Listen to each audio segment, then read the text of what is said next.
Magandang araw ka, TSKI. Salamat sa Panginoon sa panibagong araw at pagkakataon na muli kayong makasama para sa ating center meeting. Madami ba kayong natutunan at napulot na aral sa nagdaan nating aralin?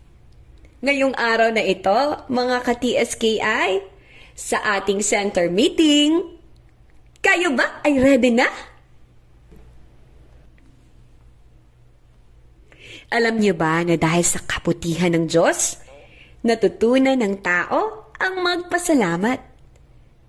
Kaakibat ng pagpapasalamat na ito ay ang pagkakaloob, isang konkretong paraan ng pagpapakita ng pasasalamat sa Diyos sa pamamagitan ng pagbibigay.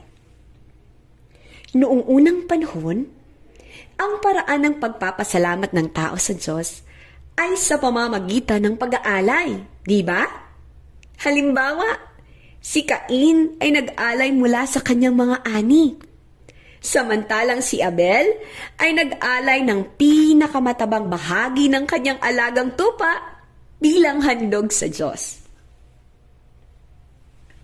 Sa mga Hebreo na pinagmulan ng lahi ni Kristo, ang pagpapasalamat ay isinasagawa sa pamamagitan ng pagbibigay ng 10 bahagi ng kanilang kinikita na tinatawag na ikapu. Ito ay tanda ng pagkilala na ang lahat ng kanilang tinatanggap ay mula sa Diyos. Sa panahon naman ng mga Kastila, itinuro ng simbahan ang pagpapasalamat na may kasamang pag-aalay at sa mga kapistahan, naghahanda ang mga tao at nag-aalay bilang pasasalamat sa patron ng kanilang lugar.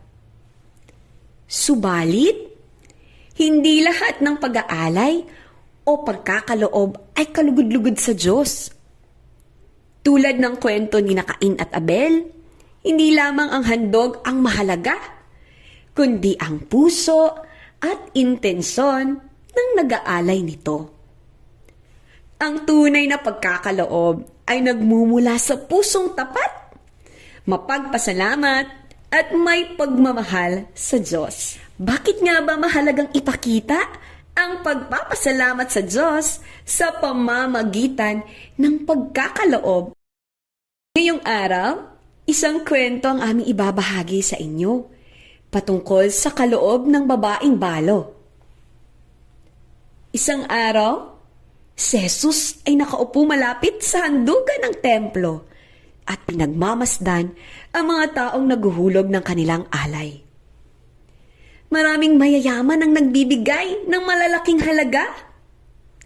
Ngunit dumating ang isang mahirap na babaeng balo at tahimik na naghulog ng 2 maliliit na barya.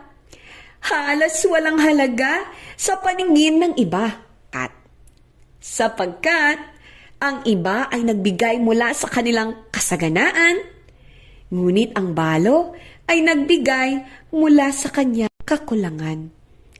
Ibinigay niya ang lahat ng kanyang kabuhayan. Mga ka-TSKI, mula sa ating kwento, atin pong tandaan. Ang pagkakaloob ay kusang loob at hindi isang obligasyon. Ito ay nagmumula sa puso na puno ng pag-ibig. Ikalawa, ang ating pagkakaloob ay isang pagtugon sa kagandahang loob ng Diyos. Tulad ng isang mabuting katiwala, kinikilala natin na hindi tayo ang tunay na may-ari ng mga biyaya, kundi tagapangalaga lamang. Ikatlo, ang pagkakaloob ay isang konkretong pagpapahayag ng pagpapasalamat. Ipinapakita ito sa pamamagitan ng paghahandog, hindi lamang ng material na bagay, kundi pati ng oras, talento at puso. Sa ating pagtatapos, mga ka-TSKI, alam niyo ba, ang Diyos ang unang umibig sa atin. At ang pinakamalinaw na patunay nito ay ang kanyang pagkakaloob ng kanyang bugtong anak na si Jesucristo. Tama ba? Ipinakita nito na ang tunay na pag-ibig ay laging may kasamang sakripisyo at pagbibigay. Bahagi ng tunay na pag-ibig ang pagkakaloob. Hindi tayo nagbibigay dahil ito ay obligasyon, kundi dahil nais nating magbigay lugod sa taong ating minamahal. Higit pa rito, ang pagkakaloob ay dapat na nilalaki pa ng pagpapasalamat. Sa pamamagitan ng pagpapasalamat, ipapakita natin ang ating pagpapakumbaba at pagkilala sa kabutihan ng Diyos sa ating buhay. Alam niyo ba, ito ay nagpapaalala sa atin na ang lahat ng ating tinatanggap ay biyaya na nararapat lamang ibahagi at ipagpasalamat.